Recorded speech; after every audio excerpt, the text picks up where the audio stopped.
Good afternoon, everybody. So I think every day in our OPD clinics we see many PCOS patients, and we all know that it's a complex endocrinal disorder whose etiology, diagnosis and treatment is still controversial, with lot of gaps in the knowledge in these aspects. So to fill these gaps, 37 professional organizations and societies have come together and recommended certain guidelines which were published in 2018 and 19 in Fertility, Sterility and HR journals. And they have given around 166 recommendations and clinical practice points. And for easier discussion, I have divided my talk into 5 headings.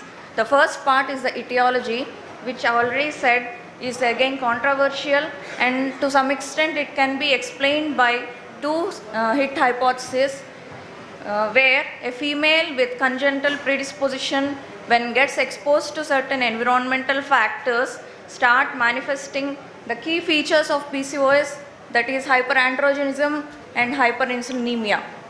Recently, the role of gut microflora has been associated with pathogenesis of PCOS, and better understanding of this aspect may open new treatment options in PCOS. The next aspect is the diagnosis part. Even after 5 decades, the diagnosis is still controversial, and until now, from 1990 to 2009, 3 criteria have been proposed to diagnose PCOS, among which Rotterdam's criteria is the most commonly followed criteria, and even in the recent recommendations it has been approved with minor modifications. And a woman is said to have PCOS if she has at least 2 criteria of the 3, and an adolescent is said to have PCOS if she has all the 3 features of the criteria, that is hyperandrogenism, menstrual irregularity and PCO morphology on ultrasound. These recommendations have also defined each aspect of these criteria, that is hyperandrogenism, ovulatory dysfunction and PCO morphology.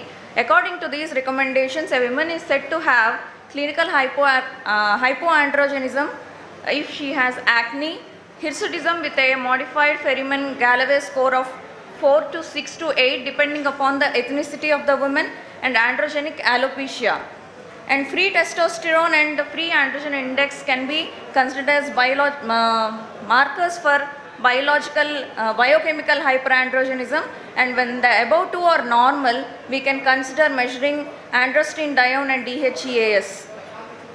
And ovulatory dysfunction can be defined only after the girl has crossed 1 year after menarche, and when a girl is having 1 to 3 years of gynecological age, if she has cycles less than 21 days or more than 45 days, she is said to have ovulatory dysfunction.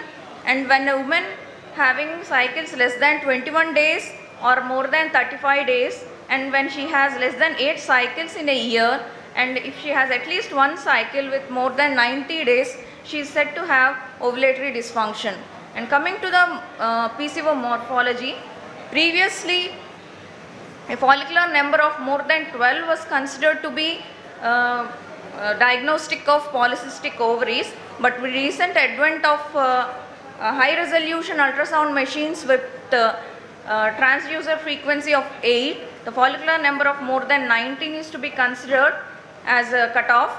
And when we cannot do a transvaginal scan and we have to do a transabdominal scan, ovarian volume of more than 10 ml should be considered as a diagnostic criteria for polycystic morphology. And this is to be considered only after 8 years of gynecological age, as before 8 years it's very common to have multifollicular ovaries.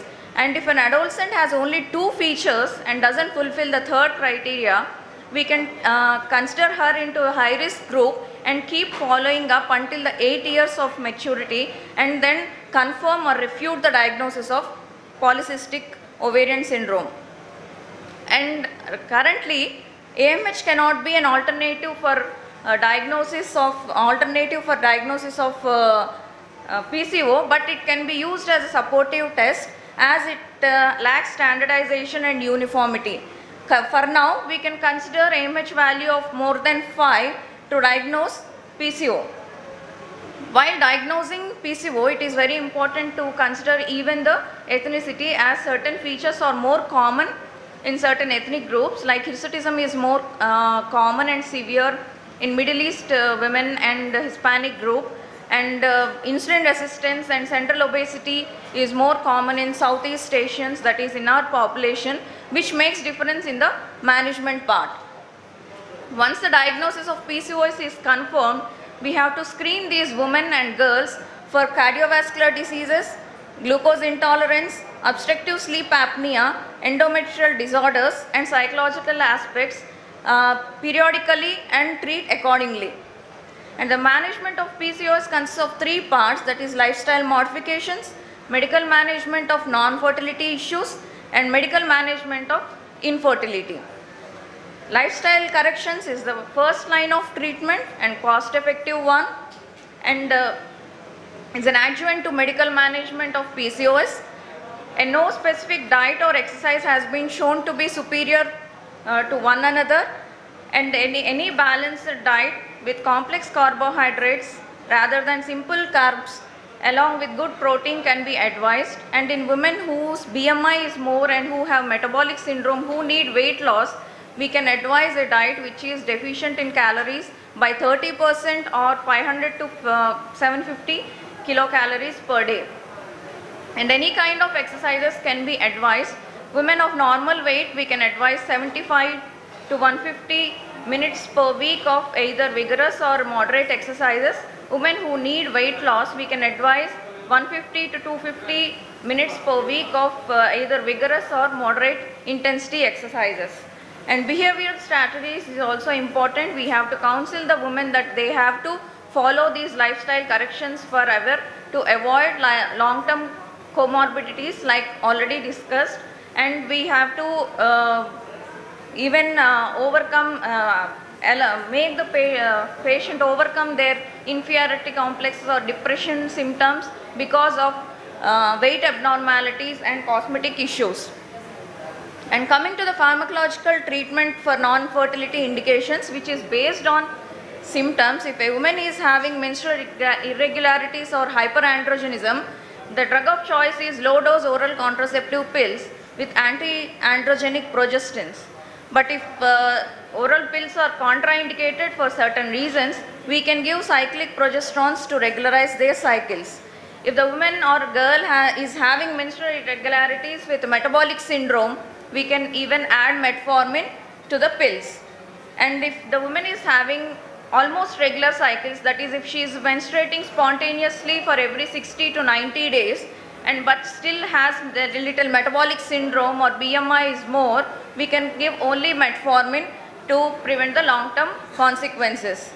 And a woman has resistant obesity where the routine lifestyle modifications or metformin doesn't work, and we can add anti-obesity drugs like orlistat or cetulistat, which have shown to give little weight loss to these patients. And we can offer bariatric surgery. Again, before offering this, we have to counsel about the risk of the surgery and need to continue the lifestyle correction even after the surgery, and to avoid pregnancy at least for 12 months. And we should counsel about the possibilities of nutritional deficiencies which can happen after this surgery.